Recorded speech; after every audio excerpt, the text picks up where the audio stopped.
Hello, my name is Hector Velazquez and welcome to another episode of GCSAA Inside the Shop. Today we're going to be diving a little bit deeper into the reel. We're going to find out exactly what components makes up a cutting unit and how they all work in relationship to each other.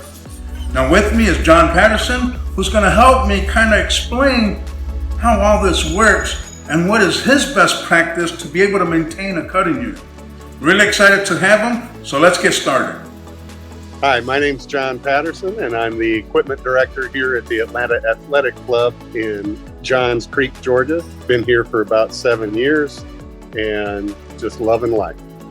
All right, this is a reel cutting unit or a reel mower, and it's going to be made up of three main components that we're going to look at today: the reel, the bed knife, and the frame. And we're going to see how all these components have to work together in relationship to each other. All right, here's a reel, or you might also hear the term cylinder, but it's made up of a number of blades that are helix shaped, and these blades are welded to a spider or support, which in turn is welded to the shaft. And once they're together, this reel is ground to a perfect cylinder, something that we're going to have to maintain as the reel wears.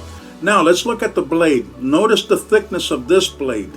Well, that blade thickness is reduced by a milled relief, or sometimes you'll hear scalloped blade, and then it's reduced once again with a ground relief, something that we're also going to have to maintain as the reel wears.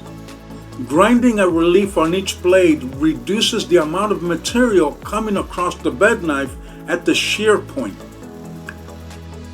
The reduction in friction that relief grinding provides is just huge on knife wear and edge wear overall. And I refresh that relief after I get to about 50% of the blade thickness as far as land width goes. The second component is the bed knife or bottom blade, and that bed knife is attached to a bed bar with a number of screws.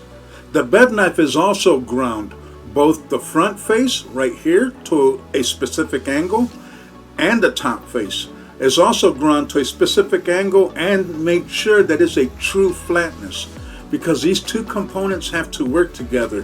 They work together like a pair of scissors. They have to be a certain distance from each other, and they have to be parallel to each other so you can have high quality of cut throughout the length of the reel and bed knife. 75% of our labor in the shop, I have two assistants here at AAC. 75% of our labor overall is on cutting units in some form or fashion. And I believe that the emphasis needs to be on cutting unit. I like to say that I run a cutting unit maintenance facility, and we also do preventive maintenance and repairs. How long does it take you to grind a reel? And that's what everybody is like, it's not a race. Okay. Number one, it's not a race. It's quality first.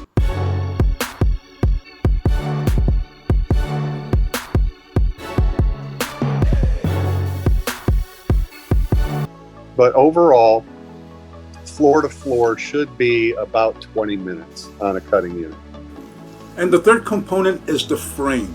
The frame is important. It's what's holding the reels with bearings, the bed bar, rollers, all in place, and any other attachment that you may have, but it holds it all together parallel, and this completes a precision tool. Rollers, another thing we cannot forget. They have bearings. We want to make sure we keep those zerks greased, make sure we keep those bearings in good condition, keep them inspected and repaired as needed. The cutting unit is the most important thing to make you a successful technician. If the cutting unit ain't right, nothing else is right. It is very important that these cutting units be maintained to their highest quality standards. Now, my philosophy when it comes to cutting units is we inspect after every use, whether or not it's gone out for just training purposes or mowing the full course. It's inspected after every use, and if it does not pass inspection, the post-use inspection, it's addressed right away. Well-tuned, properly functioning cutting units really contribute to the overall agronomic package at a club. Well, I want to start off by thanking John Patterson for sharing his understanding and wisdom on cutting units.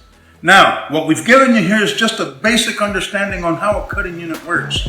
For more in-depth details on the cutting unit, its operation and theory, I would refer you to the study guide for the Equipment Manager Certificate Program. Check it out on gcsaa.org.